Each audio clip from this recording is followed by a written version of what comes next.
Hoy! Remulla, makinig ka sa akin! Makinig ka! Hindi nyo mag-aari ang Pilipinas! Ha? Huwag kayo maghari-harian dito! Bumubulong-bulong, oh.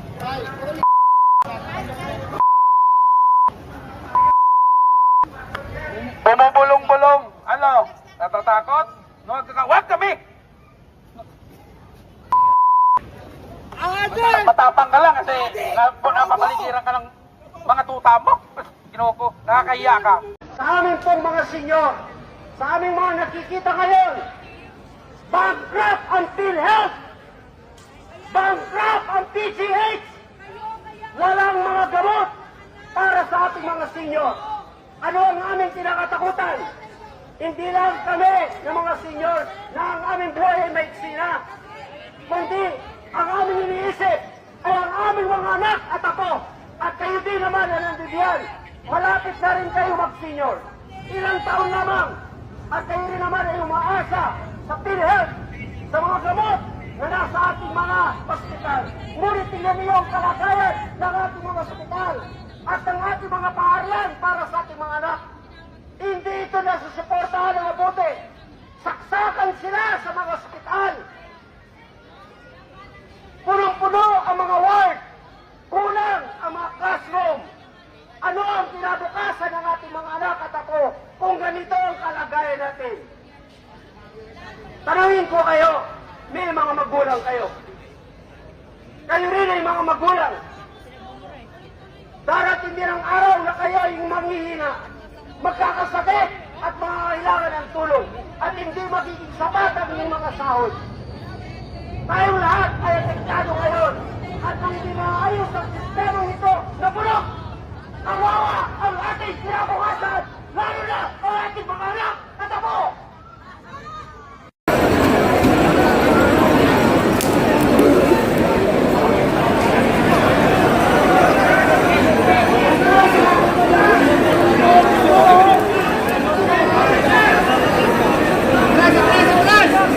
Sabay-sabay mga kasama.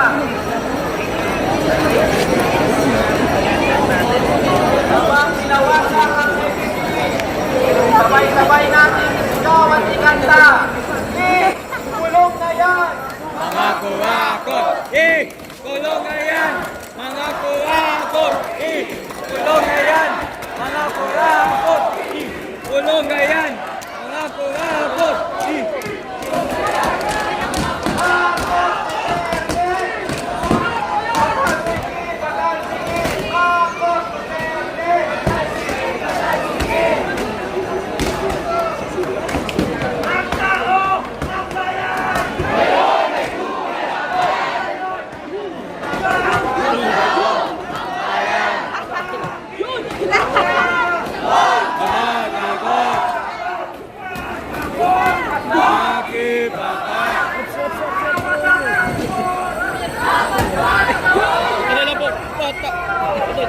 nahulog ako.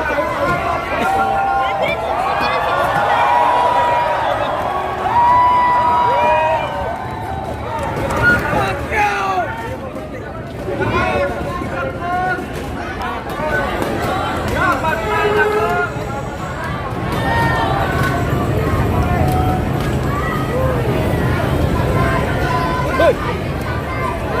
Huwag may tulak. Bibigyan naman na. Oo, baka matilay. Kumana lang.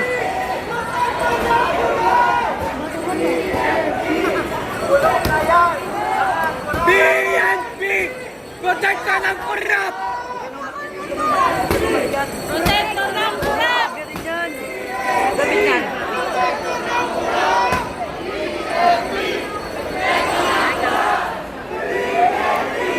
Protector ng kurap! PNP! Protekta ng korap! PNP! Protekta ng korap!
Nagigib lang tayo, Didi.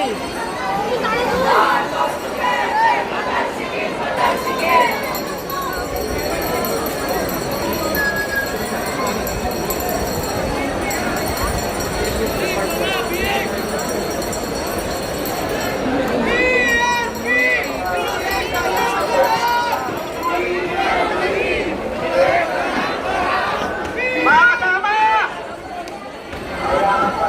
Pwede ba itasa kamahan ng lahat ng galing sa korupsyon? Wala tayong sound system, mga kasama! Pwede ba tumulong kayo? Ibigkasin ko!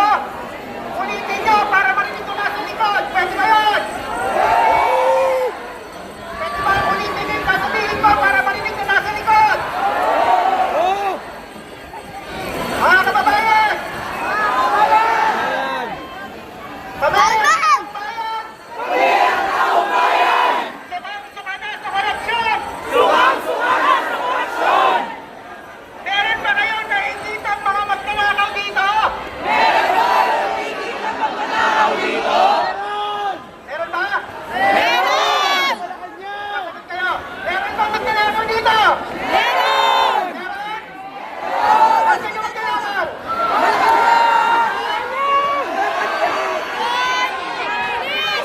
Bakit nandito yung mga polis? Wala naman dito yung mga magnanakaw! Sino pinaprotektahan ng polis?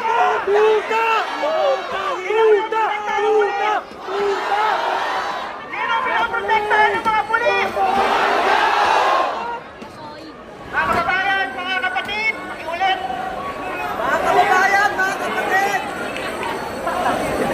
Pumunta kami dito. Para iparating ang ating panawagan. Doon sa namumuna sa korupsyon sa ating bayan. Hindi po pwede. Hindi po pwede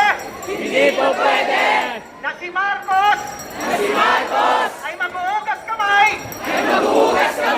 at palalabasin na wala siyang kinalaman sa pagnanakaw. Eh bakit nag-resign? Ulit, bakit nag-resign? Ang mga cabinet officials niya dahil ang korupsyon ay kumakatok sa pintuan ng Office of the President. Hindi na maitatanggi yung mga kickback na pupunta kay Marcos mismo. Nasabihan yung kabilang Ilang side pa na mga wag kababayan? Kaya po, ang damdamin natin ngayon, kailangan natin isalin yung galit natin. Pwede ba natin isalin? Pwede na ba natin